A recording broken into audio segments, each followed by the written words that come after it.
Hello, everybody. Welcome to the Man United agenda. Welcome to your Manchester United versus Spurs match preview. A team that has given us Dimitar Berbatov. They have given us Christian Eriksen. They have given us Michael Carrick, and will be giving us 3 points at the weekend. Before we get to our guest, I want to say a big up to Yabba. How are you doing, buddy? Yeah, backstage, James was saying, "Oh, I can't wait to your intro," but he hates that one, the one you dropped there with about the stealing their players and taking 3 points as well. By the way, I still stand by this. That is the best intro to any football show you're going to see on YouTube. I just love it. I could watch it over and over again. It's great goals, great moments for our club, and more to come. I think we could do a second intro with the goal even for the last 3 games. Just pick goals from the last 3 games and put them in our title credits as well, because we've been scoring some great goals lately. And yeah, we're ready to march on. Oh, that's Spurs song, isn't it? Spurs go marching on. But we'll be marching all over the Spurs, hopefully. hopefully, yeah. And guys, please give a warm welcome to a man who has come into the Lions Den. A man who is watching Thomas the Frank Engine put on fantastic tactical performances at the sideline. Be kind. He is family. He is my cousin. James, how are you, buddy? I'm not too bad. You did miss one player out of that list of who we gave you. You missed Teddy Sheringham. I could have said Louis Sahar as well. You could have said Louis Sahar as well. Yeah, he did. We didn't say Louis Sahar, did we? Yeah, Louis Sahar played for Spurs before he came to us. No. Yeah, he did. Yeah. Fulham. He played for Spurs as well. He came from Fulham to us, and then I think he went back to Fulham, and then you took him from Fulham for the second time. That's news to me. I had no idea. I thought you took him straight from Fulham. Anyway. But yeah, the Lions Den. I'm pleased to be here. Thanks very much for having me. Thomas for Frank Engine has completely and utterly derailed, in my opinion, but I have faith, and it may be misguided, but like I say on our shows, is I'll judge Thomas when he has been given time with a fully fit squad. I think that's the most sensible thing to be doing. Yeah, you sound like Yabba. that's Yabba's way line of thinking things. So I'm going to firstly ask. I'm going to come to Yabba first, because I know James is a bit doom and gloom at the moment. Yabba, how are you actually feeling about playing Spurs at the weekend? Well, the thing is, Spurs put a dent into us maybe it's a blessing in disguise, by winning that dour game over 90 minutes with a 1-0 win in the Europa League final. Now, going into that, we always had, the edge over Spurs. We're a bigger club. We always seem to put the whooping on them. Even there's a Roy Keane quote, isn't there? It's only Spurs. And, Spurs have it tough, don't they? I mean, in North London, they are in the shadow of Arsenal. And they're always bumping heads, aren't they? They're always battling with them. And sometimes you think it's really hard for London clubs to actually achieve things. Arsenal are probably the biggest London club with Chelsea. And it's rare that they win a league, because you have to have all these derbies. And I think Spurs are sort of getting the boots in on them a lot of the time, because you have to play London derby, time and time again. So it's all against them. But I used to be a Spurs supporter, as in they were my second. I loved them. And I remember 1981, Garth Crooks, Glenn Hoddle, Ozzy Ardiles, Ricky Villa. Seeing that, obviously there wasn't much football on TV, but seeing those games and the lovely football they used to play, Mark Falco, remember them in the UEFA Cup as well, with the goalkeeper making saves, penalty shootout in Belgium.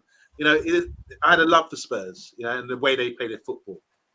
And they've always had quality players. And I actually cried in 1987 when they lost to Coventry, because I was crying. Clive Allen was scoring 50 goals. Chris Waddle was amazing. Glenn Hoddle was there, but it's a fantastic game. It was there. Okay.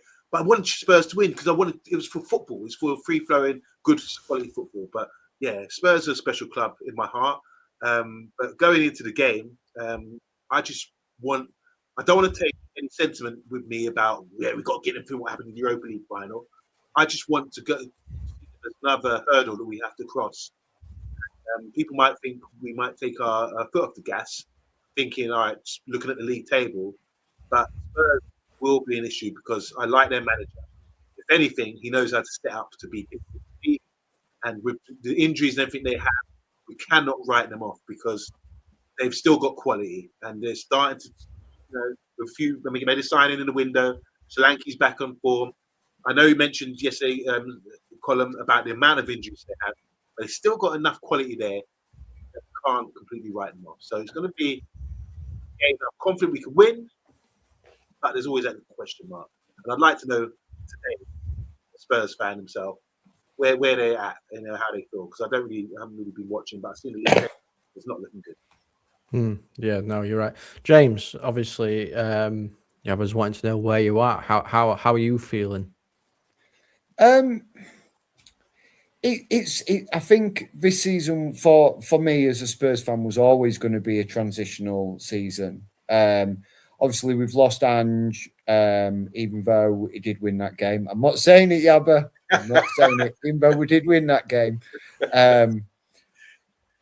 We had some good results against you last season, but we were both pretty poor last year. But as a Spurs fan, I think it's very much a transitional season. There is some improvements. As injury list is just ridiculous.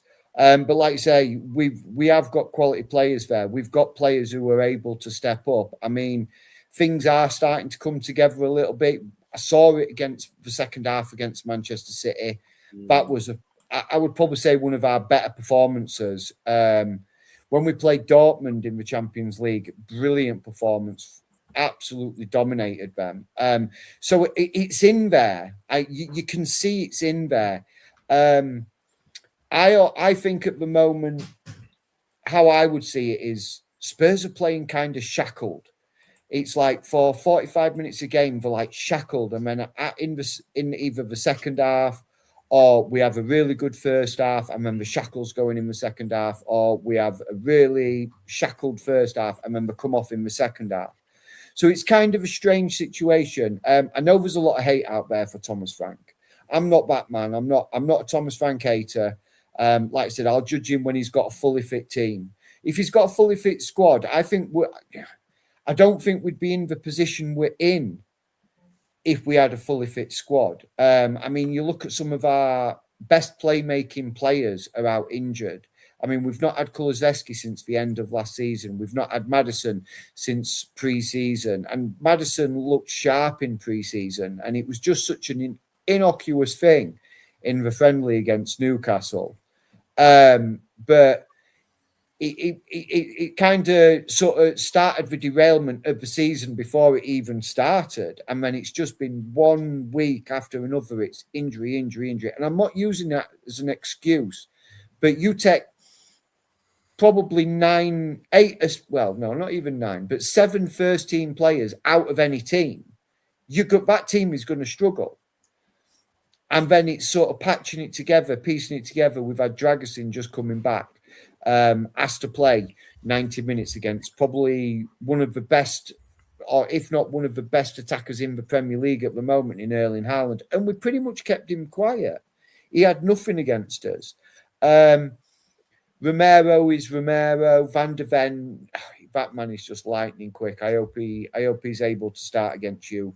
I hope they're both able to start against you, to be fair, because I think, given what I sort of can think of as back four being as a doggy out on the left, Mickey, Romero, and probably young Archie Gray out at right back, I think that's a solid back four. If he plays it as a back four, I know he's dabbled with a 3, but I just don't think we've got the personnel for a 3. But it's always going to be one of them seasons. And I'm just looking forward for it to kick on now and just really sort of knuckle down. Second half of the season. Transfer windows are all done. Let's really kick on as a football club. Yeah, I mean, I'm looking at the form table, like the last 6 results, and I hope you continue to follow that form because you've had draw, loss, draw, which means you're scheduled for a loss. So let's hope that continues. I need to do a little bit of housekeeping first. I want to say big up to I Am Titanium. He says big up, gents. Big up to Dermo. He says big up, guys. Tottenham, the gift that keeps giving. Big up, James. Give them hell. Come on, you Spurs. He was saying something about Spurs apparently winning later. I'm Titanium saying Sahar play for Spurs later on too. Big up to Lindsay. You're a new name. I don't think I've seen you in here before, so massive big up to you. Simon, big up to Simon. Saying we've got unfinished business. We 100% have. Yabba might not go on about the Champions League, Europa League final revenge, but I am. I want 3 or 4 past them just to make me feel a little bit better. Just feel a little bit better. Who else is here? Demo saying Frank out. Hydro, big up Hydro. Hope you're well, buddy. Hope you are well. So yeah, you were talking about injuries there. I've got this here. It shows the difference here. So the Man United injuries, Delit, Mount, and Dorgu. Spurs injuries, I need to take a big breath in here. Maddison, Bentancur, Kudus, Davis, Bergval, Richarlison, Porro, Kulu, and Danso. Yeah. So that's what? 2, 4, 6, 8, 9. That's nearly a full squad out there. Yeah.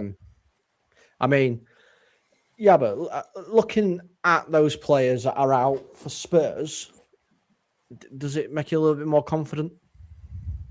Yeah, naturally it would. I mean, it's amazing, isn't it? Look, how many is that? 2, 4, 6, 8. Wow. That's got to put a dent in any team when you have the amount of first team players like that out. And you have to ask questions. Remember, we're a Man United channel and we're critical of our own side. And when we had so many injuries or players who are having repetitive injuries, the question has to be asked, what's going on with the medical staff or what's going on the training ground or, that we can't manage to keep players consistently fit. And I think the questions have to be asked about Tottenham as well. I mean, go back to Darren Anderton. They used to have a nickname of him, didn't they? Sick Note. Sick Note, yeah. Yeah. And it just goes back. So I think if you're going to invest in a football club, transfer window opens, buy players, that sort of thing. But you also have to look into it and say, what's going on? You can come to this stage of season. Or you can also ask yourself, is it the demands of football today that we get to this stage in January or February and you've got 9 almost first team players out of your squad? Is that suggest that playing on 3 fronts, domestic cups, league, and in Europe is putting a dent in your season and making things worse? That's why I said earlier, it's a blessing in disguise that maybe we lost that Europa League tie final against you because maybe we weren't ready for it. We didn't deserve it. You deserved it. But you also deserve the demands that come with it. And that's a poor injury record, which you have to deal with, unfortunately. But I don't know enough about your players, to be honest. But I do know Bentancur is someone I really admire. And Maddison, as you mentioned earlier there, James, what a talent he is. And he's out for such a long time. And he's hurt us past in recent games. So, it's got to be detrimental to your club. But, all the better for us. Obviously, I can't be too sympathetic. No, I don't expect you to sympathise. I mean, I just look at it like with that list. I mean, you've probably got one of the best attacking midfielders we've had since Eriksen in Maddison. You've got probably the best two of the best right wingers in the Premier League, in my opinion, in Kulu and Kudus, both missing. A brilliant right wing back in Porro, he's out. You've got the young Bergval who's just been growing this season. He's come on leaps and bounds so far this season. He's gone. Then you've got the steady heads of Bentancur, Davis, Richarlison, who sort of can bring that calm and that experience. They're all missing. And Danso, who's, I mean, when he's been asked, I mean, if people were to ask me who is the model professional in the Spurs squad, I would always go to Kevin Danso. You never hear him griping about not playing. You never hear him bitching and moaning. But when he's called upon, he comes in and he puts in a shift and he does a job. And the team never looks weaker with him in there. And that's the definition of a quality squad player. And we just don't have enough Kevin Dantzos in our team. Like I say, the team's depleted, but we still have players there that I think who can hit you. I think Xavi Simons, Matisse Tell. I'm hoping Moani finally opens himself up and just sort of gets his head round, but he's not going back to Juventus and he's here for us for the season and he just starts putting in some performances. Solanke being back is a big plus for us. I'm looking forward to seeing him. I mean, that Scorpion goal against Man City was just, I was going nuts at that one. That was beautiful. I think I had finished the watch along that I was doing and I went straight downstairs watching Spurs City. And when it was 2-0, it's done. And then Solanke goes, you know what, I'll actually turn up now. Why not? So hopefully he doesn't do that at the weekend. He can stay. Just a quick question to you two then, guys. As obviously as football fans, and obviously you're not Man United, you're not Man City fans. You're Man United fans, not Man City fans. And what do you think about the first goal? Solanke's first goal. Do you think it was a free kick and Man City were hard done by, or do you think it should have stood like it did? Honest opinions. If you say you think it'd have been disallowed, I'll take it. Unfortunately for me, there's so much football on these days. I've actually missed the game. I haven't even seen the YouTube highlights. I've only seen the result and listened to it on the radio on the way that they would do aftermath what they're referring to. But it's a good talking point because they were, funny enough, they were discussing what that on the radio on TalkSport when I was driving to work the following day. So I haven't seen it, so I'm not qualified to talk on it, unfortunately. I have seen it.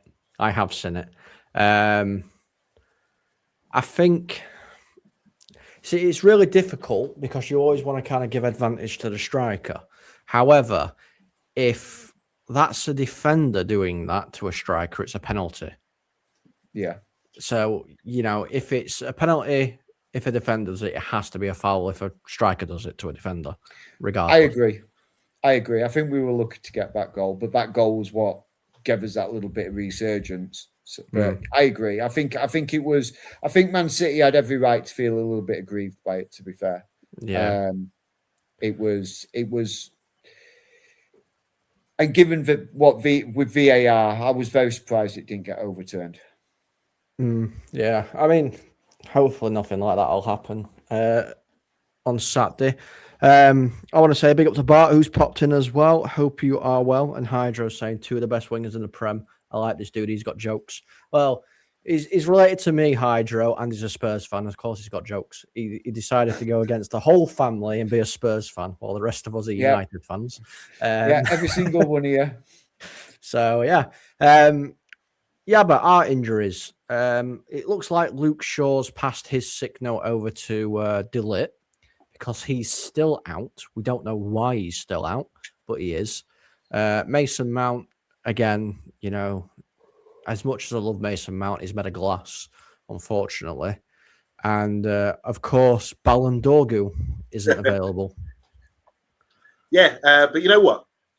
Look at Spurs. Spurs have got 9 players out. But when you mention the players that are playing, you're thinking, oh, wow, you've got a good squad. If everyone's fit, you know what I mean? But you have to suffer. Everyone has to suffer and go through these things. So, like I said, no disrespect to Spurs or any other team, but you start the season, you've got to manage this. You've got to anticipate there's going to be players out and you've got to have players on the ready to go. And you have to keep the big guys on the bench motivated at all times to say, it could be an opportunity, I feel sorry for goalkeepers because that rarely happens. But, the majority of squad players have to be ready to go and be motivated to get a game. And we've seen that with Kobe, sitting on the bench, waiting for Bruno to get injured or something throughout the season, knowing that he's not going to get picked by Amarin, the previous manager.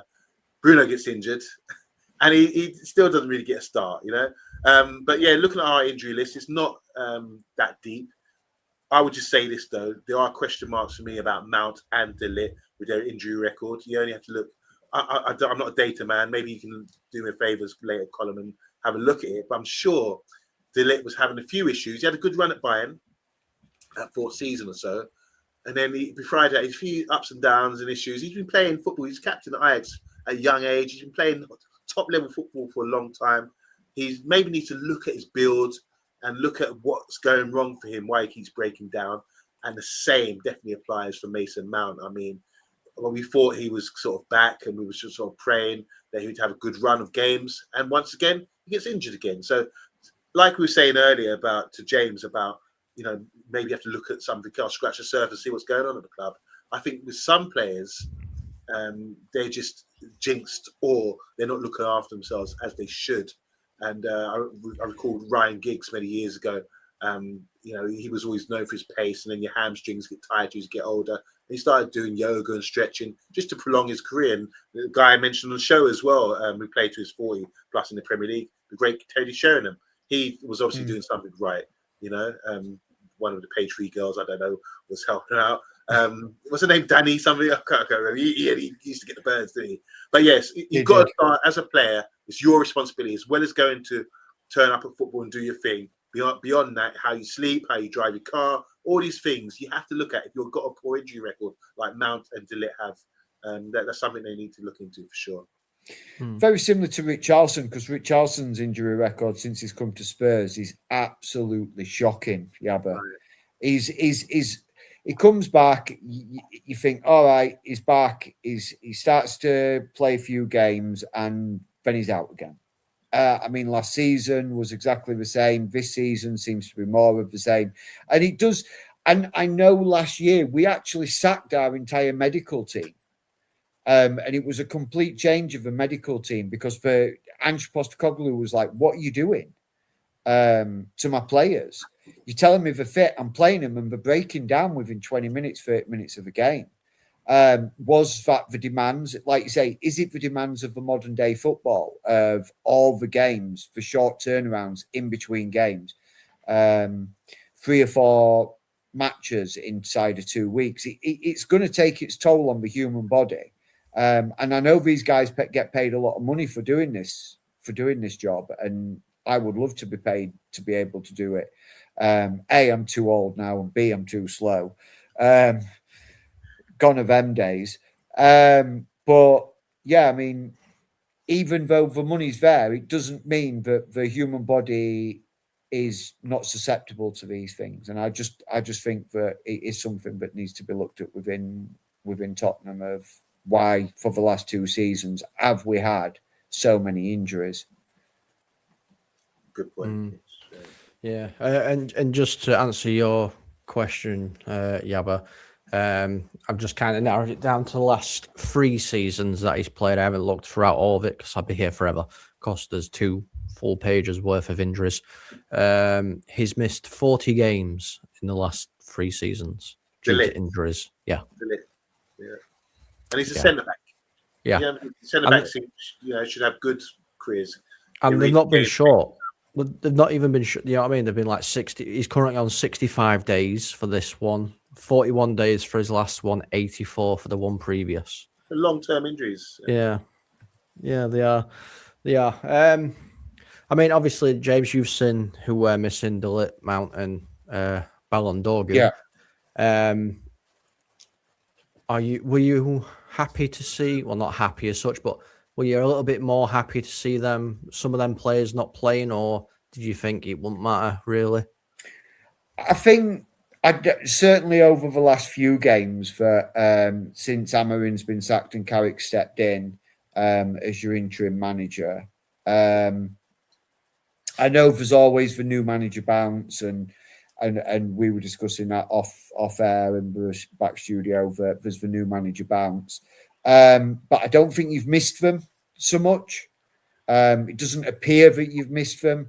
So, is it better for Spurs that they're missing? I don't think it's really going to make much difference because at the moment, Man United's confidence, they've got the tails up. The closing the gap. In fact, probably Manchester United have closed the gap on Arsenal better than anybody else in the Premier League at the moment. Man City keep dropping points. Liverpool are dropping points willy-nilly. Aston Villa dropping silly points. I think it's not so much an advantage to Spurs does it weaken Manchester United? Of course, still it's a quality centre back. I would have loved to have him at Spurs a few seasons ago. And in fact, he was one of my go-to players to sign on Football Manager was De Ligt. I would always look to sign him when he was young at Ajax, and I would be like, yeah, let's snap him up. He's a quality centre-back. But look, I think he's a miss for Man United, but I think you've got the ability to sort of the players there to cover the missing of De Ligt and Mason Mount. I think you've got the players there that can cover that big miss. And Ballandorgu, again, it's one of them. Is he a miss for Manchester United? Of course, he's a miss for Manchester United. But you've got a player there. I forget his name. Oh dear. Who stepped in for him, and he's like he's got an opportunity and he's seizing it, and it's what these players need to do. We get an opportunity, like right, yeah, Cunha. He's and to me, I thought Cunha was going to go in and be sort of like your starter week in, week out, and I know we were linked with him when he went from Wolves, and he's sort of got this opportunity now, and he's taking it by the scruff of the neck, and he's like, right, this is my opportunity. I'm going to run with it. I'm going to show this new manager what I'm about, what I can do, what I bring to this team. So then maybe when Dorgu comes back, it gives him food for thought, so to speak. It gives him the question to ask: do I just automatically drop to bench, or am I available? Is he going to get picked over me, or vice versa? But yeah, I think Man United have got a good squad, and they're going to be dangerous for us, very dangerous. But like I say, I think we've got players that can hurt Man United. Just depends which Spurs turn up. Well, hopefully the right Spurs for us turns up. Big up to Stuart Marshall, who has jumped into the chat. Big up, Stuart. Hope you are well, buddy. Are you going to the game on the weekend, Stuart? Let us know. Is Stuart still in Thailand? I thought he was still in Thailand. I don't know. I don't know if he's back or not yet. Yeah, I'm not sure. I don't know. But yeah, let us know whether you're still in Thailand, Stuart, or you're going to the game at the weekend. Yabba, I'm going to throw one out here for you. I've seen his name a lot in the chat, and I've seen a couple of people, and I've spoken to a couple of people that says this could be a game to give him some time. Shea Lacey. Was it Vincent who went to the game, the midweek game in the under-21s where he scored a hat-trick? I didn't watch Spurs Man City. I did watch was it West Brom under-21s against Man United? Shea Lacey scored a tap-in, kind of tap-in for the first goal. Second goal was good. Third goal was good as well. He looks electric. And what really stood out for me is when he had a little cameo recently, came on the pitch, and we were trying to, get a result, and he was electric. He came in off the right-hand side, cut inside, as you expected Saka and Salah to do, and Messi, and had a good shot, and really, showed that confidence that a young player should show. We've got so many good, talented youngsters coming through, but he's the name on everyone's lips right now. The only issue I have with him, Colin, is that he looks a bit small. And I know size shouldn't matter. I mean, you've got Luka Modric at Tottenham. People were questioning him because he was too small. And until Harry Redknapp said, all right, put him in centre midfield, and that was it. But if you've got the quality and you know how to use your body shape, like Amad Diallo, for example, who's also small, then, even though you've got it against you in this physical league, you still can actually achieve something. And I just want to see more from Shea Lacey. Yeah, he's talented. Yeah, he's got something about him. But has he got the fortitude, to overcome the small jibes and the issues that traditionally, which is kind of a myth, that they say if you're not big enough, you're not going to make it in the game. But he's come this far, and he's probably one of our most talented guys on the cusp of the first team. So yeah, as a fan, any football fan, even James as well, you want to see your academy players coming through. I remember a few years ago, you sold what's his name again? Sold him to Portugal, and he's actually come back in the league now. Little left-footed attacking midfielder. Max Edwards. Yeah, and I really loved it. I thought, it's like with Angel Gomez, him, all these similar players with Shea Lacey, Yeah. Edwards. They're small, talented. In the academy, they're just smashing it. But when it comes to the senior pros game, it's like let's call it a myth. But some managers just like, nah, he's too small, can't hack it. Angel Gomez, he's too small, can't hack it. But I love these; they're so good, and you can build a team around these guys. So I'm here to support Mr. B, who's only 4'10", to say I support the small players like Shea Lacey and like Edwards.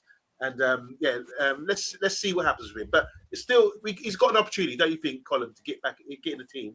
And he's just got to take it, because it's a huge jump from the level he's playing at now under 21s to Man United, who are pushing on and probably the form team in the league. Yeah. I mean, James, who's going to be playing left back for you guys? Probably a doggy. He's strong. Yeah, maybe bring Lacey on once the doggy's tired a little bit. Yeah. If it were Archie Gray, I'd be like, stick the young lad against Archie Gray. Yeah, they're both similar size. Let them have a fight with each other. Yes, Gray will probably start right back. Yeah, Gray will probably start right back. Yeah. I'm going to wrap things up shortly because it's been a long day for a lot of us. I just want to know how you guys think you're going to set up. So, James, how do you think Spurs are going to set up? I think he might set up how he ended the game against Manchester City. I think he'll like a hybrid 4-4-2, which will sort of change to I call it a 4-2-2-2. So sort of 4 defenders, 2 DMs, 2 wide men, 2 up front, with one dropping a little bit deeper. And then when that's sort of like an in possession sort of play, but when we're out of possession, those wing backs drop back, defensive midfielders drop back, so it becomes more of a flat sort of 4-4-2. And that, but yeah, that's how I would like to see him set up. We played well when we set up like that. What I think Frank will probably do is he'll probably play a 4-2-3-1. Yeah, because we play obviously attacking wise 4-2-3-1, and defensive we do a very similar, don't we? We do it. We drop back to basically a 4-4-2 when we're defending. How do you feel we're going to set up? How do you think Carrick's going to set the team up? Well, we've seen it. I mean, we've been obviously when a new manager comes in, you watch the games intently to see what's going on and what's changed and what is the catalyst for us being a poor team to a better team as we are today. It's not just a formation; it's about familiarity, isn't it, for the players? They're used to playing in a certain style of football throughout their whole careers. 4 at the back, for example, 2 players, and just giving, like I was saying yesterday, make things simple. Simplify the game to the players. Don't overdo it with tactics and everything. Trust in them to do instinctive things and know what to do. Just the basics. What we're seeing is, like we were saying the other day, a lot of rotations with positions. So where we're saying we're vulnerable, we're under Amram with 2 centre midfielders, and people are worrying about that. And it was more structured. Now there's a bit more fluid rotation. So Bruno would come back in, and that would mean someone else would, cover Bruno's space. And it seems to be happening automatic. So that's what we like to see. And we're also seeing in the final third some really good interplay between the players and respect for one another and give and go and passing and moving. We've seen Cunha, who seems to like to get the ball usually and dribble at people and turn and run. He's now running off the ball and getting fed and scoring. So these are wonderful things we can see. This is why we're on a high at the moment, because we're enjoying the football that's being played, a bit of freedom. And the goals, not just set pieces, are scored in open play as well. Long may it continue. So the players are on the high right now because they're getting the trust and the respect and the freedom to do what they can do best.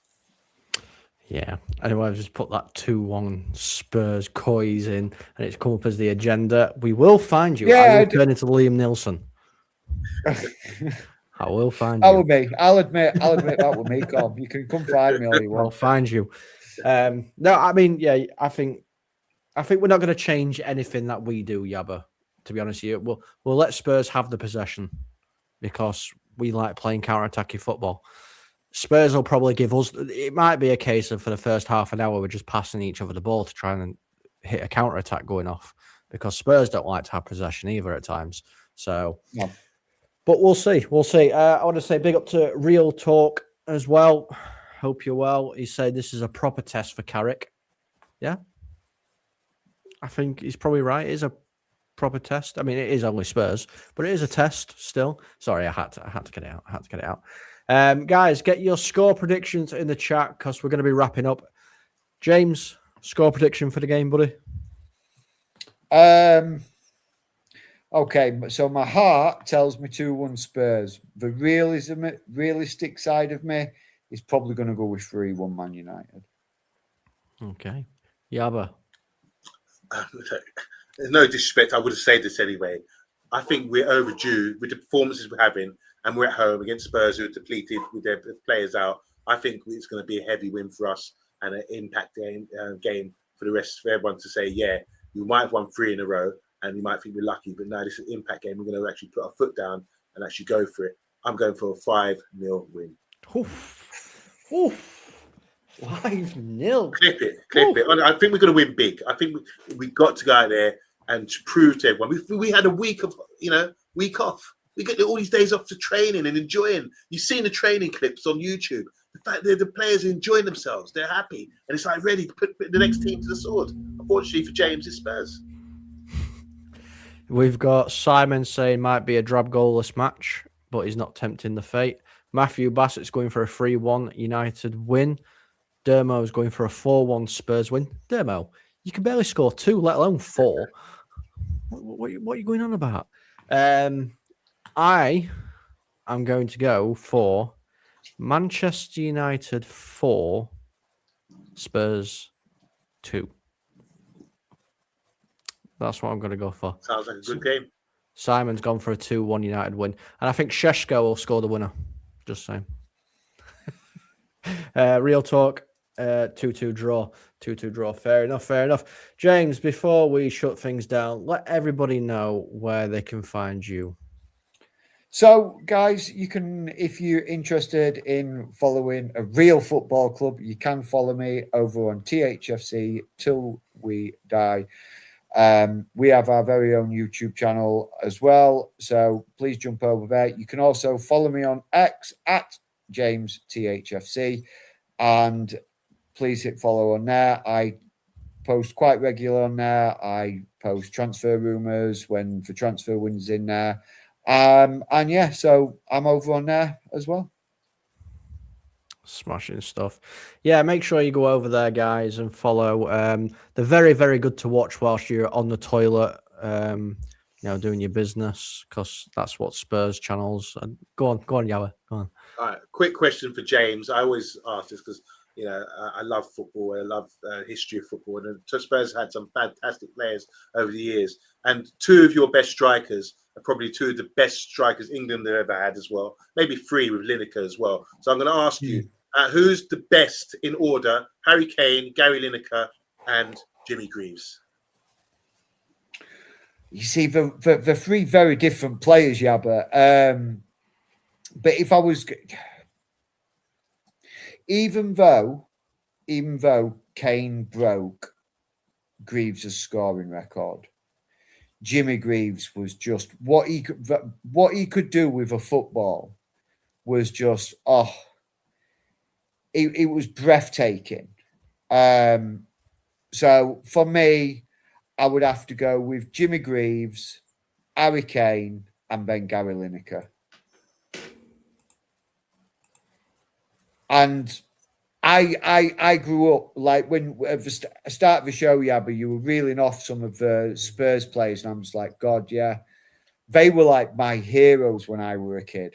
When I was like an 80s Spurs fan, taking lots of flack from my Man United following family, but the likes of Ozzy Ardiles, Ricky Villa, Steve Archibald. Oh, wow. Glenn Hoddle. Steve Perryman. And it sounds daft, but Eric Torsfed, Ian Walker, Gary Mabbott, Mitchell Leslie Thomas. King, Saul Campbell. Yeah.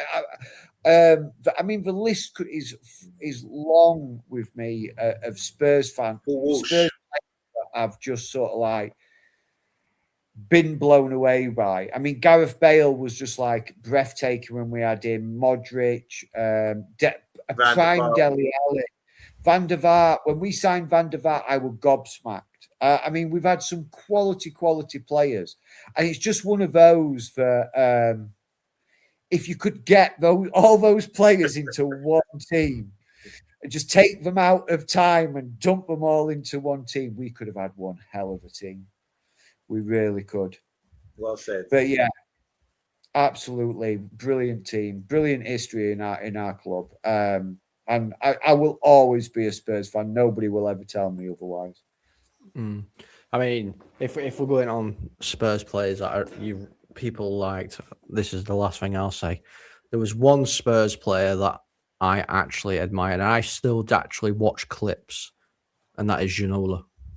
Oh, Yeah. Oh, yeah. David Ginola. Yeah. It's wonderful. Played his best football at Newcastle, though, I think. yeah. Yeah. He did. I mean, was But phenomenal when it came to us, but that goal against Barnsley, though, wow. Yeah. But Matthew Bassett says it. Gaza, Clive Allen. I mean, these are just names, and it's just like, you could just go on and on of some of the Spurs greats that have been out there. Richard Gough, what a damn flipping good centre back he was. Damn. Oh God, yeah. Well, the Kiss Arson has been completed. We have made James feel welcome. We have given him some digs. We have talked about the game. We have given our score predictions. As an immortal and well-named person that I don't actually need to say his name, I will end it with this. Come on, United. It's only Spurs. Good night. We beat you at Bilbao.